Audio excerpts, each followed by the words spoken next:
देखा जाए तो दूध समिति क्या, पशुपालन का जो व्यवसाय है उसमें महिलाओं का अहम भूमिका है, महत्वपूर्ण भूमिका है। आदिकाल से ही जब पुरुष जो है वो शिकार पर जाते थे, जो जब हम शिकारी थे, पाषाण युग में जो जी रहे थे, नवपाषाण काल उसको कहा जाता है, उसमें जो हमारे पुरुष थे वो शिकार करने बाहर जाते थे, या फिर जो कहीं से कंदमूल लाए, कहीं से फल फ्रूट लाए, फल वर लाए, उन्होंने खाने के बाद फेंक दिए। तो महिलाएं ने देखा कि जब फल का जो उसका जो बीज है फेंकने के बाद उसमें से निकल गया, उसमें से फसल निकल रहा है, तो कहा जाए तो प्रथम वैज्ञानिक जो है वो महिला ही है। तो शुरू से ही महिलाओं का परिवार में स्थान उच्च रहा है, और कहा जाता है यत्र नारीस्ते पूजन्ते रमन्ते तत्र देवता, हमारे शास्त्र में भी लिखा है। तो जहां पर नारी का वास होता है, जहां नारी का पूजा होती है, सम्मान होता है, वहां पर देवताओं का वास होता है। तो समिति में नारी की भूमिका पर चर्चा करने से पहले हम आप लोगों को ये कहना चाहते हैं कि दूध समिति के सभी कार्यों में महिलाओं का ही योगदान है। पुरुष तो खेती का काम में चले जाते हैं बाहर, पुरुष तो कहीं व्यापार करने चले जाते हैं बाहर, पुरुष तो कहीं नौकरी करने चले जाते हैं बाहर, लेकिन महिलाएं तो घर पर आती हैं। पशुपालन का काम महिलाएं करती हैं, गाय भैंस के देख रेख महिलाएं करती हैं, उसको नहलाने धोने, खाना चारा देने, खिलाने पिलाने पर सब महिलाओं का ही कार्य होता है। अगर कोई पशु बीमार हो जाती है तो महिलाएं चिंतित हो जाती हैं कि देखिए हमारा गाय भैंस बीमार है, उसके लिए क्या नई जतन करती हैं। कई तरह के जो घरेलू ट्रीटमेंट है, जो घरेलू जो औषधियां उनको देना होता है उनको देती हैं, समझती हैं कैसे किया जाता है। तो महिलाओं का योगदान है पशुपालन में। तो पशु को देख रेख करती हैं महिलाएं।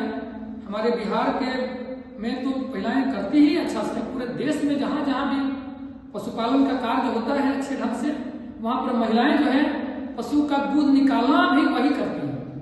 कहा जाता है कि हरियाणा है या राजस्थान हो या पंजाब हो या गुजरात हो, वहां महिलाएं पशुपालन का काम बेहतर ढंग से करती हैं और दूध निकालने का काम भी करती हैं। उन लोगों का संस्कार ये संस्कार है कि गाय और भैंस का जो शरीर है वो महिला का शरीर है, इसको कोई पुरुष नहीं छुएगा, इसीलिए दूध का निकालने का काम भी करती है।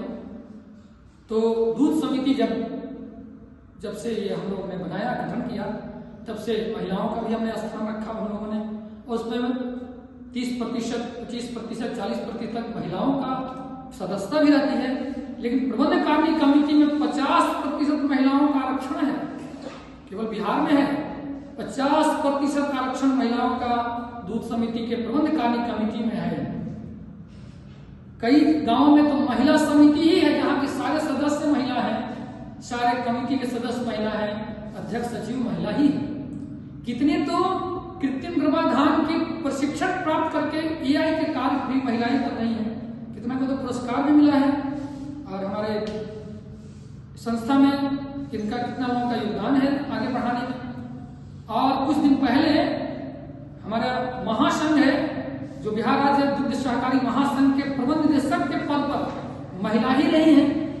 राजबाला वर्मा रही थी, हजरत हरजौत कौर रही थी, सीमा त्रिपाठी रही थी, शिखा श्रीवास्तव रही हैं। ये सब महिलाओं का यहाँ योगदान रहा है हमारे महासंघ में भी।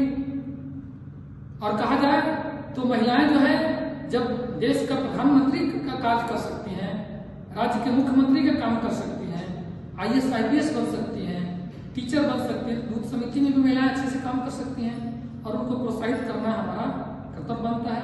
उनको आगे लाइए, महिलाएं अच्छे से कर सकती हैं। अगर दूध समिति का पैसा उनके पास जाता है तो बहुत अच्छे से पैसा को हिफाजत से रखती हैं, और जब जरूरत पड़ता है किसी मर्द को या किसी उनके घर के परिवार को तो पैसा निकाल के देती है। मतलब दूध से पैसा जो